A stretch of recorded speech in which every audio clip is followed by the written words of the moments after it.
याकूब मेमन की फांसी के बाद अंडरवर्ल्ड डॉन दाऊद इब्राहिम के साथी छोटा शकील ने भारत को धमकी दी।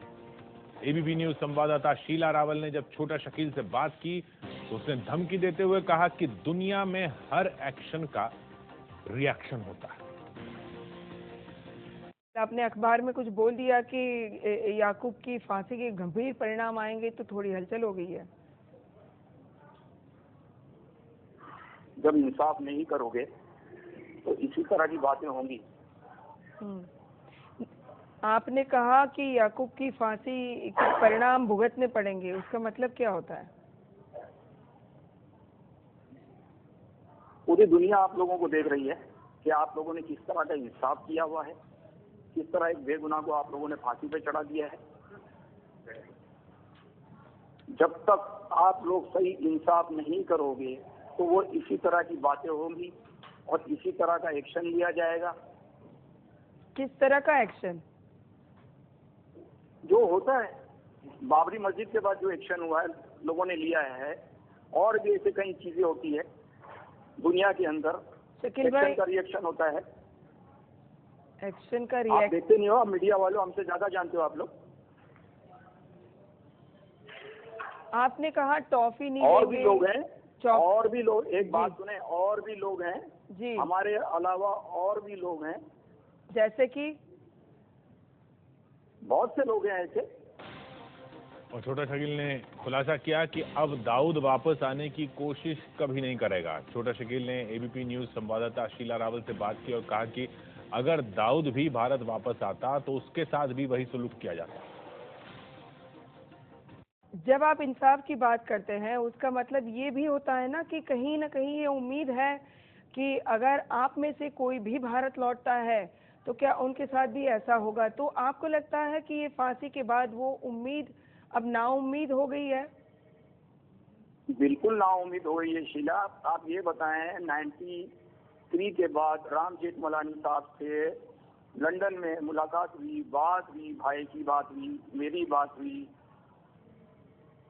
आप ये बताएं, अगर दाऊद भाई वहां आ जाता, उसके साथ भी वही सुलूक किया जाता जो आज याकूब के साथ किया गया है। वो भी भरोसे पे आता, वो भी भरोसे पे आ सकते हैं, लेकिन आज हिंदुस्तान ने वो आईना दिखाया है लोगों को कि हम पे भरोसा ना करो, अदालत पे भरोसा ना करो, इंसाफ पे भरोसा ना करो, डिपार्टमेंट पर भरोसा ना करो। अप्रूवल जो बनता है उसको रियायत दी जाती है। जिस तरह बम ब्लास्ट में इसमें कोई भी उस्मान को दी गई, उसके सुन ले मेरी बात, उसको 2 गार्ड दिए गए, आज वो दंदनाते फिर रहा है। जिन्होंने गुनाह किया है उनको लायक दी गई। एक आदमी गुनहगार नहीं था, सारे एविडेंस डिपार्टमेंट ने उससे मंगाए थे, वो लेके वहां पहुंचा और उसको फांसी पे आप लोगों ने लटका दिया। ये कौन सा इंसाफ है? अगर आज हम ये कह रहे हैं तो आप लोगों को बुरा लगता है, आप कहते हैं कि बदले की भावना है। बताया जाता है कि मुंबई हमले का मास्टरमाइंड टाइगर मेमन दाऊद का रियल एस्टेट का धंधा संभालता है। लेकिन जब छोटा शकील से याकूब मेमन के भाई टाइगर मेमन के बारे में सवाल पूछा गया तो उसने कहा कि धमाकों के बाद से उसका टाइगर मेमन से कोई संपर्क ही नहीं। पिछले 22 साल में न उसने टाइगर मेमन को कभी देखा है, न उसकी आवाज सुनी। आप टाइगर को लाने के लिए भारत सरकार को मदद क्यों नहीं करते? एक ही इंसान है जिसने ये इतना सारा मामला किया है, अपने भाई भी बच जाएंगे, आप लोगों पे इल्जाम भी हट जाएगा, तो आप भारत सरकार को टाइगर को ढूंढने में, लाने में क्यों मदद नहीं कर रहे? देखिए, पहली बात तो आप ये सुन लें, ना वो हमारे कांटेक्ट में है, ना हमें उसका कुछ पता है। आज 22-23 साल हो गए हैं, ना हमने कभी उसकी शक्ल देखी है, ना कभी हमने उसकी आवाज सुनी है। उसका हमारे पास कोई अता पता नहीं है। हमने सुना, दूसरी बात, एजेंसी बता, हम सिर्फ इंसाफ देखना चाहते थे कि इंसाफ क्या होता है। आप भी कराची में थे, वो भी कराची में था, टाइगर भी कराची में था, दुबई में था। अपने जब वो था आपके पास इंफॉर्मेशन थी, तो इतनी बड़ी गवर्नमेंट है आपकी, इतनी बड़ी एजेंसीज है, मुझसे क्या पूछते हो कहाँ है? स्मगलिंग जब साथ करते थे, जब आपका धंधा साथ में था, तो क्या उस इंसान की असलियत आप वाकिफ नहीं थे उससे? देखिए शीला, आज मैं आपसे बात दाऊद इब्राहिम जैसा इंसान गच्चा कैसे खा गया? मेरी बात सुने, बॉम्बे में थे तो लोग मिलते थे, आना जाना लोगों का था, लेकिन अगर आगे जाके टाइगर मेमन या XYZ कोई अगर कोई गलत काम करता है तो उसमें डी कंपनी का क्या लेना देना है, आप मुझे बताएं। आज एक बात मान ले, छोटा राजन हमारे साथ था, आज वो अलग हो गया है, क्राइम करता है तो डी कंपनी के लिए क्राइम नहीं कर रहा है, वो अपने लिए क्राइम कर रहा है। पर टाइगर ने जो क्राइम किया है उसमें दाऊद इब्राहिम का नाम आता है, अनीस इब्राहिम का नाम आता है, इसीलिए ये सवाल उठता है। ये गवर्नमेंट ने डाला है, ये एडवाणी ने नाम डाला है। वो क्यों करेंगे ऐसा? शीला, आप पूरी हिस्ट्री पढ़ लें। आपको कैसे यकीन हो? यार एक बात सुनो, राजीव गांधी का इंसाफ नहीं कर सकते हो तो याकूब मेमन का इंसाफ कहां से करोगे आप लोग? बाबरी मस्जिद का इंसाफ नहीं कर सकते हो तो कहां से करोगे इंसाफ? गुजरात का इंसाफ नहीं कर सकते हो तो कहां से करोगे? ऐसे सारे केसेस हैं। वो बजरंगी का केस है। छोटा शकील बार बार याकूब मेमन और भारत के बीच हुई डील की बात दोहराता रहा। छोटे शकील ने एबीपी न्यूज से बात करते हुए दावा किया है कि पूर्व कमिश्नर नीरज कुमार खुद याकूब को लेने नेपाल गए थे। मैं 22 साल से 93 ब्लास्ट की बात कर रहा हूँ। एक दिन वो भी सामने आ जाएगा कि हम बेकसूर हैं। और इन लोगों को, पूरी फैमिली को लेने के लिए याकूब मेमन की नीरज कुमार लेने गया था। वो नीरज कुमार होगा, उससे पूछे। इंडियन कॉन्सुलेट की वीजा लगी हुई है उनके पासपोर्ट पे, वो भी डॉक्यूमेंट्स है। याकूब कैसे पे लेकर गया वो भी सारी चीजें आप लोगों के पास है। अगर आपके ऑफिसर कोर्ट में प्रोड्यूस नहीं करते हैं, जो डी रामन ने कहा है कि इन लोगों ने प्रोड्यूस नहीं किया है, डी रामन की बात आप क्यों नहीं मानते हो? अगर उससे कोई बात पूछनी है उज्जवल निगम को, तो फिर उज्जवल निगम को ऊपर जाना पड़ेगा मैडम, उससे पूछने के लिए डी रमन से। वो आप जाके पूछे, उसके बाद आके कोर्ट में फैसला करें। हम उस कोर्ट को मान जाएंगे, उस इंसाफ को मान जाएंगे, खत्म हो जाती है बात। अगर आपको वादा दिया जाए भारत में, लिखित में या किसी तरह से, तो क्या दाऊद इब्राहिम, अनीस इब्राहिम परिवार वापस आएगा?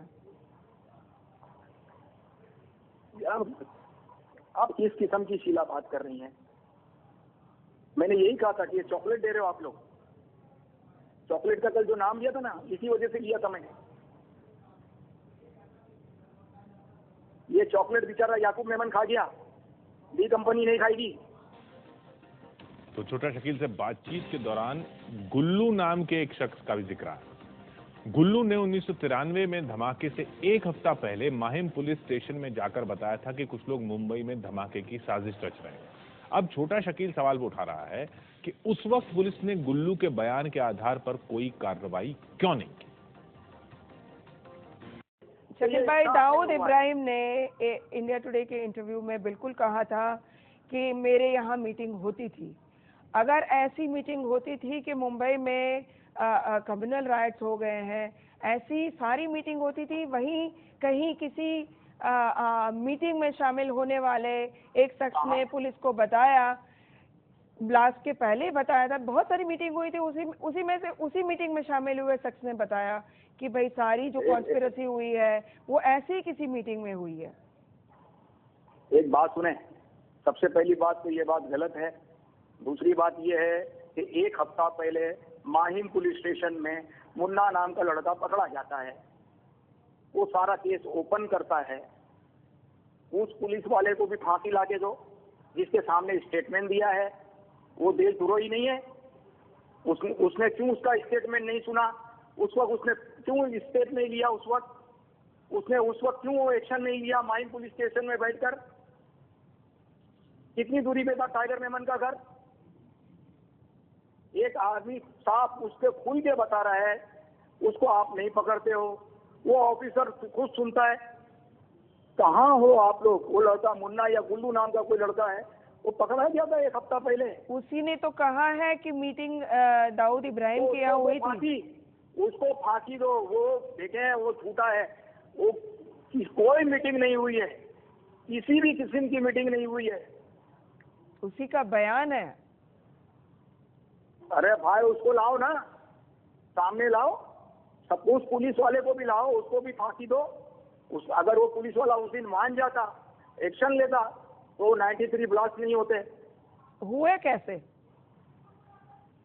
अब पुलिस वालों को पता हुए कैसे? एक्शन नहीं लिया उसने। अगर बता दिया टाइगर आप ही के साथ तो काम एक्शन कर... लेते पुलिस क्यों मरी हुई थी उस वक्त?